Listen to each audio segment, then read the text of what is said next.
Salam sejahtera pelajar-pelajar yang saya kasihi sekalian.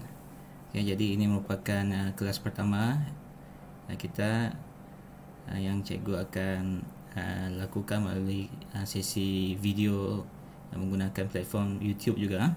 Okay, jadi hari ini kita akan belajar tajuk yang pertama ataupun tajuk yang berkaitan dengan reka bentuk teknologi di tingkatan 1, iaitu pengenalan kepada reka bentuk dan juga teknologi.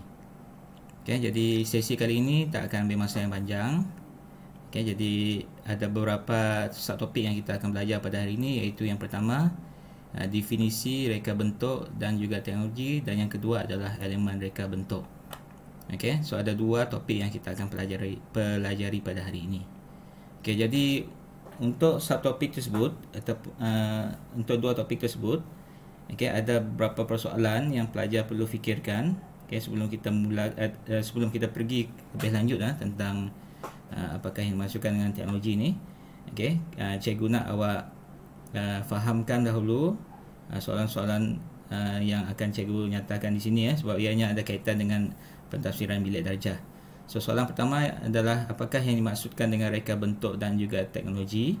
Okay, soalan seperti ini akan menguji penguasaan pelajar pada tahap yang pertama. Okay, kemudian soalan yang kedua adalah terangkan dua elemen dan juga prinsip dalam reka bentuk. So soalan seperti ini dia akan menguji tahap penguasaan dua pelajar. Okay, so soalan-soalan seperti ini adalah soalan yang berkaitan dengan di dunia reka bentuk, iaitu dalam subtopik definisi reka bentuk dan juga elemen reka bentuk. Okey, jadi kita pergi ke bahagian yang pertama. Okey, dunia reka bentuk. So dalam gambar ini pelajar boleh tengok ada gambar telefon bimbit ataupun telefon pintar, smartphone, iaitu iPhone di sini. Okey, so produk telefon ni adalah iPhone.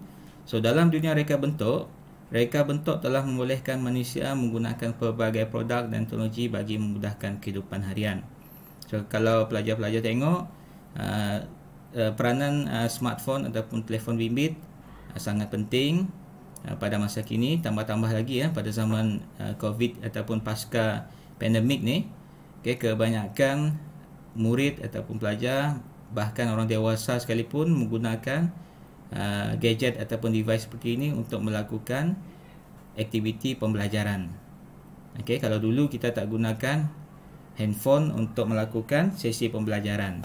Kalau dulu orang gunakan telefon ni untuk berkomunikasi sahaja, tetapi sekarang telefon bimbit ataupun smartphone ni boleh digunakan untuk proses pembelajaran. Okey. So seterusnya adalah definisi reka bentuk dan juga teknologi. So definisi reka bentuk teknologi ni maksudnya adalah gabungan pengetahuan tentang penyusunan bahan secara terancang dengan mengaplikasikan pengetahuan sains dan juga matematik. Okey, itu definisi dia. Ianya merupakan gabungan antara dua perkataan, iaitu reka bentuk, itu perkataan pertama, yang kedua adalah teknologi. So gabungan dua perkataan ini telah membentuk satu definisi, iaitu merupakan gabungan pengetahuan tentang penyusunan bahan secara terancang dengan mengaplikasikan pengetahuan sains dan juga matematik.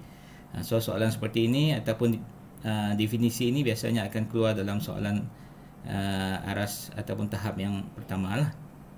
Okey. So terus masuk kepada topik yang kedua, iaitu elemen reka bentuk. Yang ni tadi adalah topik yang pertama ataupun sesi pembelajaran yang pertama yang pelajar akan buat hari ini, iaitu apakah yang dimaksudkan dengan reka bentuk dan juga teknologi. Jadi untuk topik yang kedua, elemen reka bentuk, okey, apakah yang dimaksudkan dengan elemen ni? Okey, cikgu nak kamu faham apakah yang dimaksudkan dengan elemen. Elemen ni maksudnya membantu, elemen ni akan membantu seseorang untuk menzahirkan idea dalam bentuk lukisan ataupun lakaran. Maksudnya elemen ni akan membantu pelajar apabila pelajar hendak hasilkan lukisan ataupun lakaran. Okey, lakaran produk seperti dalam gambar ini Ini adalah lakaran beg. Okey, pelajar mesti faham terlebih dahulu apakah yang dimaksudkan dengan elemen. So kalau pelajar tengok dalam lakaran ni, dia ada banyak elemen-elemen yang ada kaitan dengan elemen reka bentuk. Okay, jadi sebelum pelajar hasilkan lakaran, pastikan pelajar faham terlebih dahulu apakah yang dimaksudkan dengan elemen. Okay. So ada 7 elemen. Yang pertama adalah elemen garisan. Okay, maksud elemen garisan ni adalah cantuman ataupun sambungan siri titik yang mempunyai ukuran panjang dan juga jarak. Itu adalah definisi dia. Contoh elemen adalah elemen garisan. Contoh elemen garisan ni dalam suatu produk adalah elemen garisan yang ada pada gulungan tali ni. Kalau pelajar tengok, okay, tali ni melambangkan wujudnya elemen-elemen garisan. Okay, yang berjalur-jalur ni adalah elemen garisan pada segulung tali. Okay, yang kedua pula, elemen yang kedua adalah elemen rupa. Okay, rupa ni maksudnya hasil pertemuan antara hujung garisan dengan permulaannya. So garisan tadi, garisan dengan rupa, perbezaan dia adalah garisan ni dia adalah sambungan tanpa ada pertemuan. Dia satu garisan sahaja daripada satu titik ke satu titik tanpa ada pertemuan. Tetapi untuk rupa ni pula, rupa ni bermaksud pertemuan antara hujung garisan dengan hujung garisan yang satu lagi. Okey, so dalam gambar ini adalah contoh rupa. Okey, iaitu yang lebih spesifik lagi adalah rupa organik. Okey, so pelajar tengok di sini, rupa ni adalah rupa daun. Jadi rupa daun ni adalah rupa organik. So dalam tajuk elemen rupa ni ada dua bentuk rupa, iaitu rupa geometri dan satu lagi adalah rupa organik. Okey, seterusnya, okey, elemen yang ketiga iaitu elemen bentuk. Bentuk ni bermaksud objek yang mempunyai ruang isi padu dan juga mempunyai lebih daripada satu permukaan. Okey, so itu bentuk. So dalam gambar ini kalau pelajar tengok, ini adalah contoh bentuk ilusi 3D. Okey, jadi berdasarkan definisi ini, kerusi ini dia ada isi padu ataupun berat. Kemudian dia ada ruang. Ni tengok ada ruang di mana buku ni diletakkan. Di sinilah juga kita duduk, ada ruang tu duduk dan mempunyai lebih daripada satu permukaan. Okey, kalau pelajar tengok, ini permukaan satu, ini permukaan yang kedua dan yang seterusnya. Okay, jadi dalam kerusi ini ada banyak permukaan, iaitu permukaan, kalau pelajar tengok, ada tempat permukaan untuk kita menyandar, permukaan untuk kita duduk, ini ada permukaan hadapan, kemudian ada juga permukaan belakang. Okay, so itu adalah elemen yang ketiga, iaitu bentuk. Okay, seterusnya elemen yang keempat adalah texture ataupun jalinan. Okay, texture ataupun jalinan ni bermaksud satu teknik yang akan memberikan impak ataupun kesan terhadap seseorang apabila dia tengok apabila dia melihat sesuatu permukaan pada lukisan ataupun pada sesuatu objek. So ini adalah contoh texture yang terdapat pada sebatang kayu. Okay, kalau pelajar perhatikan, tekstur kayu ni dia ada banyak rekahan di situ. So rekahan ni ataupun jalinan ini yang dipanggil sebagai tekstur. Jadi tekstur pada kayu ni kita boleh katakan tekstur yang terdapat pada kayu ni tekstur dia berbentuk kasar. So itu adalah elemen yang keempat.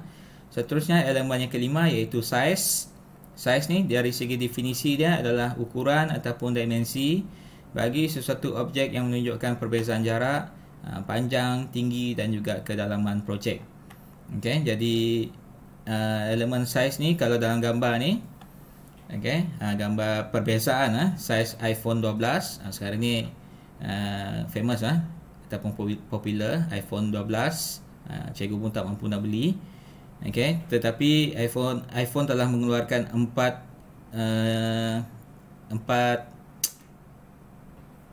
bahagian ataupun 4 produk yang berkaitan dengan iPhone 12 ni. Okey, iaitu iPhone 12 mini, iPhone 12, kemudian iPhone 12 Pro, iPhone 12 Pro Max. Okey, ada 4 jenis iPhone 12, iaitu berbeza bukan sahaja dari segi spesifikasi, bahkan juga dari segi size. Okey, so dalam gambar ini dah jelas menunjukkan perbezaan dari segi size. Okey, seterusnya elemen yang keenam iaitu warna. Apa maksud warna ni? Kesan melalui pembalikan cahaya ke atas sesuatu objek. Okey, jadi warna sangat penting kalau dalam penghasilan lakaran sebab pemilihan warna yang sesuai boleh menyebabkan objek tersebut menjadi lebih menarik dan sesuai mengikut kehendak pelanggan. Yang ketujuh pula, elemen ruang. Elemen ruang ni maksudnya kawasan kosong yang dikelilingi oleh elemen garisan bagi menampakkan objek dengan lebih jelas. So dalam gambar ini, kalau pelajar perhatikan, ini adalah gambar kad, business card. Ruangan kosong ni maksudnya bahagian hitam ni ataupun bahagian gelap ni kita panggil sebagai, dalam buku dia panggil sebagai ruangan positif. Iaitu menunjukkan rupa kad.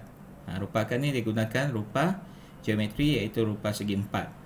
Kemudian dalam kad tersebut, yang bahagian putih ni dipanggil sebagai ruangan negatif. Ruangan negatif ni menunjukkan ataupun memberi simbol tulisan pada kad tersebut. So ruangan elemen ruang ni akan membantu menunjukkan objek ataupun apa yang kita nak sampaikan di dalam lakaran ataupun produk tu dengan lebih jelas. So kalau pelajar perhatikan, tulisan ini, tulisan warna putih ni dia nak lebih menonjol, sebab penggunaan ruang tadi, iaitu ruang positif. Ruang positif untuk rupa kad dia gunakan warna hitam. Dan juga ruangan negatif ni untuk tulisan telah menyebabkan nama kad tersebut lebih menonjol.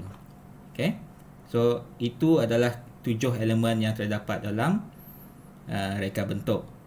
Jadi untuk elemen ni, pelajar perlu memahami dan menguasai 7 elemen reka bentuk bagi membolehkan elemen tersebut diaplikasikan ke dalam penghasilan lakaran.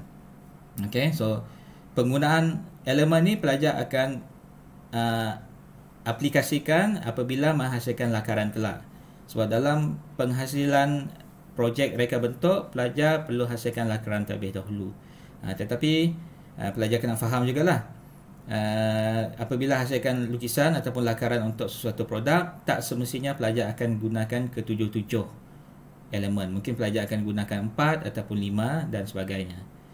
Tapi tak boleh gunakan satu sahaja. Sebagai contohnya, pelajar tak mungkin akan gunakan elemen garisan sahaja dalam menghasilkan lakaran. Apabila hasilkan garisan, pelajar mesti akan hasilkan rupa. So kalau dah ada garisan, dah ada rupa, maksudnya pelajar telah hasilkan telah menggunakan 2 elemen dalam lakaran. Dalam masa yang sama juga, lakaran perlu diwarnakan. So kalau pelajar gunakan elemen warna, maksudnya sudah ada 3 elemen dalam lakaran tersebut. Itu untuk penghasilan lakaran lah. Jadi untuk renungan ataupun untuk pelajar fikirkan selepas ini, ini boleh dianggap sebagai kerja rumah pada hari inilah. Berdasarkan gambar rajah berikut, cikgu nak awak senaraikan sekurang-kurangnya 2 elemen yang terdapat pada lakaran ini. So ada 3 lakaran yang menunjukkan produk yang sama. Yang ini adalah produk mesin untuk menghasilkan kopi ataupun air kopi, iaitu dari 3 sudut pandangan. Iaitu yang pertama adalah lakaran 3D. Ini adalah mesin kopi tersebut dari pandangan sisi. Yang ini adalah mesin tersebut dari pandangan hadapan. Jadi untuk ketiga-tiga lakaran ni, cikgu nak awak kenal pasti sekurang-kurangnya 2 elemen. Dan jawapan dia nanti awak akan ajukan ataupun akan dijawab dalam bahagian ataupun dalam kelas yang akan datang. Cikgu akan bagi awak 1 slot untuk sediakan ataupun menulis jawapan untuk soalan ini. Jadi tak perlu jawab ataupun tak perlu kemukakan jawapan awak ke dalam WhatsApp. Cikgu nak awak kaji terlebih dahulu lakaran ini, kemudian kenal pasti apakah elemen yang terdapat dalam lakaran tersebut. So itu sahaja untuk hari ini kelas. So sekiranya anda ada masalah, boleh tanya cikgu melalui grup WhatsApp masing-masing. Sehingga berjumpa lagi dan sekian, terima kasih.